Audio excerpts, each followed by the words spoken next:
There's a really famous story that I've been hearing in Thailand and I want to share it with the whole world if I could.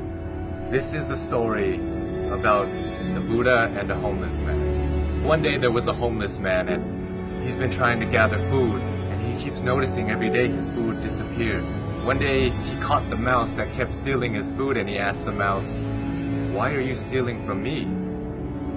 I'm a homeless man. You can steal from richer people than me and it won't have any effect on them." The mouse then told the homeless man, "It's in your destiny that you can only have 8 items in your possession. No matter how much you beg, no matter how much you gather, this is all you'll be able to have." The homeless man was shocked and said, "Why is that my destiny?" And the mouse said, "I don't know.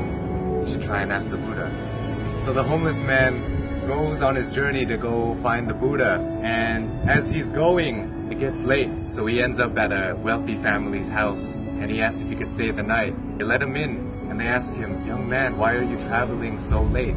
And he answered, "I have a question for the Buddha and tomorrow I'll be on my way." The family then says, "Can we give you a question to ask the Buddha? We have a 16-year-old daughter who can't speak. We just want to ask, what do we have to do to make her speak?"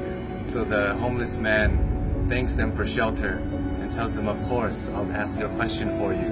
So the next morning he goes and continues his journey and sees a sea of mountains that he has to cross. He climbs up one mountain and he meets a wizard.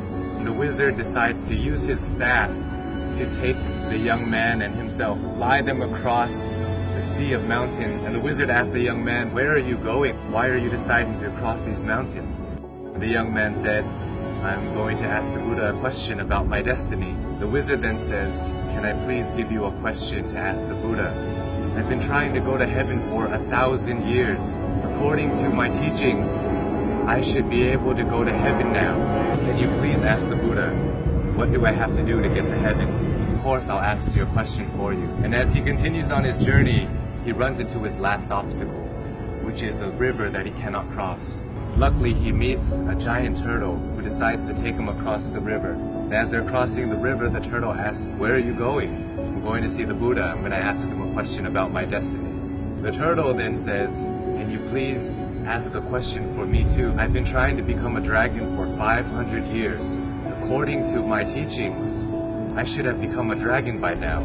Can you please ask the Buddha, what do I have to do to become a dragon?" So the young man thanks the turtle for taking him across the river and says, "Of course, I'll ask you a question for you." The homeless man finally meets the Buddha, and the Buddha tells everybody, "I will answer 3 questions for everybody here, but only 3 questions."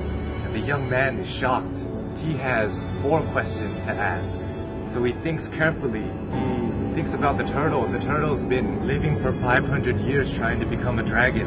The wizard has been living for 1,000 years trying to get to heaven.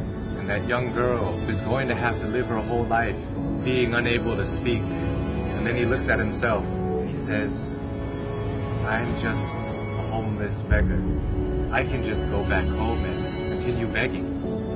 So as he looks at everybody else's problems, his problem suddenly seems so small. So he feels sorry for the turtle, the wizard, and the young girl, and decides to ask all of their questions. So he asks the Buddha, and the Buddha answers.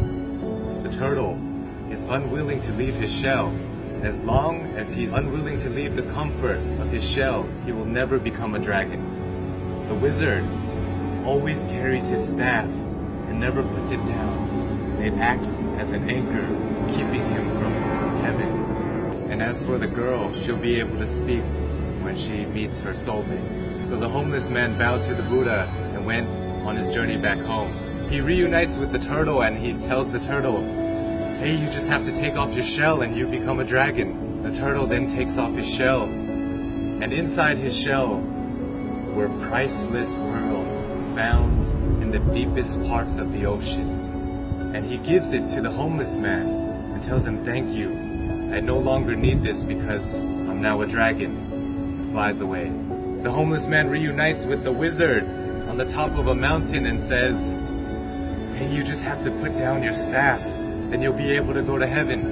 The wizard lets go of his staff by giving it to the young man, says thank you, and ascends to heaven. The young man now has wealth from the turtle and power from the wizard. He goes back to the family that gave him shelter, and he tells them that Buddha said, your daughter will be able to speak when she meets her soulmate.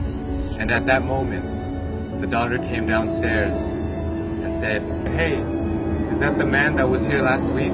The young girl and the once homeless man have found their soulmate. This story tells us so many things, so many lessons, but for me, I think that sometimes we have to give things in order to get some things. Sometimes if we want to become a dragon, we want to become a lion, we have to be willing to leave behind what makes us most comfortable, what makes us feel most safe. We have to leave our comfort zone just like the turtle did. And in order to find true love, we must become somebody who is willing to put others before ourselves. When you're alone and when you're lost in your thoughts, sometimes your problem seems so big and it may seem like it's the end of the world, but if we look at other people's lives, other people who don't have as much opportunity as us and who have it worse than us, sometimes it makes our problem seem so much smaller. And if we're willing to lend a hand to those who are struggling more than us, willing to help them, it may change the course of your life, your destiny, and the universe may repay you in such a way that you never would have imagined. It will come back to you. All the good that you do in the world will come back to you. If you're going through hard times right now, I hope this story helps. My name is Sean Uranahina. I love you all, and I hope you have a wonderful, wonderful life.